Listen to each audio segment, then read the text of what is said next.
I'm joined now via Skype by Rachel Stratton Mills. She's a swim coach of Cleveland Swim Institute. And hi, first of all, hi Rachel. Thanks for joining me. Hi, how you doing? Thanks. Good, how are you? I'm great.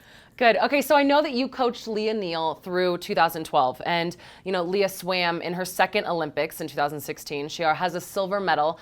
What was it like to be able to coach Lia and really kind of bring her up through her first Olympic Games? Well, Leah is such a sweet, wonderful, calm soul. And so I think what was fun with Leah is really using who she is and using that to her advantage. Yep. You didn't want to change her. Sometimes you'd have to say, hey, Leah, it's practice. Let's get going. But that same attitude is what made her great. It's the same attitude that allowed her to go to Olympic trials and not get overwhelmed and stressed. It's the same attitude that allowed her, if she was behind in a second 50, to find another gear and go, I'm going to run these women down and not get overwhelmed or panicked or stressed about that sort of pressure. So it was really fun trying to balance those things, keep her who she is, use that to her advantage, and then also try to push her a little bit to get even more out of her.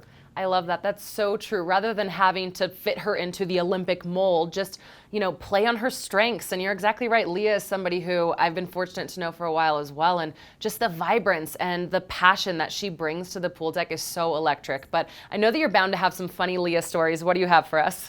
Well, this is one I had always heard. So Leah's, I would say, her worst stroke is backstroke. Okay. And so if you ask her or ask her mother has been so influential, so supportive of Leah her whole career. And if you ask them, when Leah was first learning to swim at the swim school she went to, they missed a class. And Leah and her mom say that day that she missed was the day kids learned to float on their back. And so because of that, Leah has never been able to float properly on her back, and therefore is not a good backstroker, and was all because, they missed that day of swim school when she was young, just learning to swim. And it's things like that that are so fun. And it does really show you that they're just normal people who have had, ups and downs and funny stories. But I always enjoyed that. Anytime I'd try to get her to swim backstroke, she's like, I can't do it. I'm not any good at it. I missed that day of swim school. You heard it here first. Lia Neal can't swim backstroke, so don't miss any of those days. You need to learn how to float on your back so you can be a great backstroker. Exactly. That's so true. Well, and kids, we've talked about this a lot this week, how none of these kids are born Olympians, none of these men and women. They have this goal and this vision, and they grow into it, and it's a goal that they set for themselves. When do you think that Leah really wrapped her mind around the fact that she wanted to go to the Olympics? I think it was at Olympic trials in 2012 when she made the team. Amazing.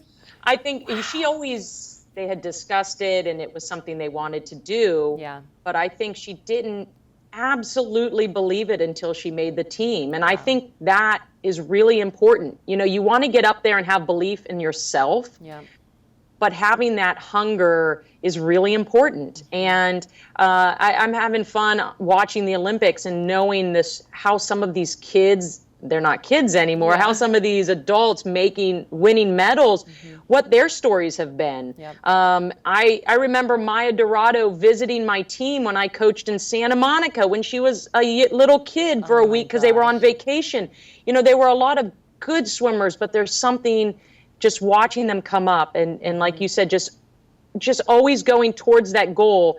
But I think part of the thing with Leah is it wasn't like, I know for sure I'm making the team. Yeah. That kept her hungry. And so I would say, she'd been dreaming of it for a while, and you have that as, that's out there as a goal, but I'm not sure she believed it until she made it in 2012. Oh, well, that's so cool. And the thing that I love is just the philosophy of you don't have to show up that day and be anybody else but yourself. Put together your best race, play to your strengths. And that's how we all start out. That's why we keep coming back to the pool day after day. And, we keep talking about how swimming is the funnest sport, which it is. And now it's easier than ever for kids to join a swim team. So it was so good chatting with you. Thank you for giving us some insight into Lia Neal, and I really appreciate your time. Thanks so much. Thanks. Bye. We all know that swimming is the funnest sport, and now it's easier than ever to find a swim team near you. All you have to do is go to swimtoday.org, type in your zip code, and all of the local swim clubs will pop up. So pick one, go hop in the water. That's how we all got started. Try all the different strokes, learn how to float on your back, tweet at us, Instagram at us using #SwimUnited, and we'll see you in the pool.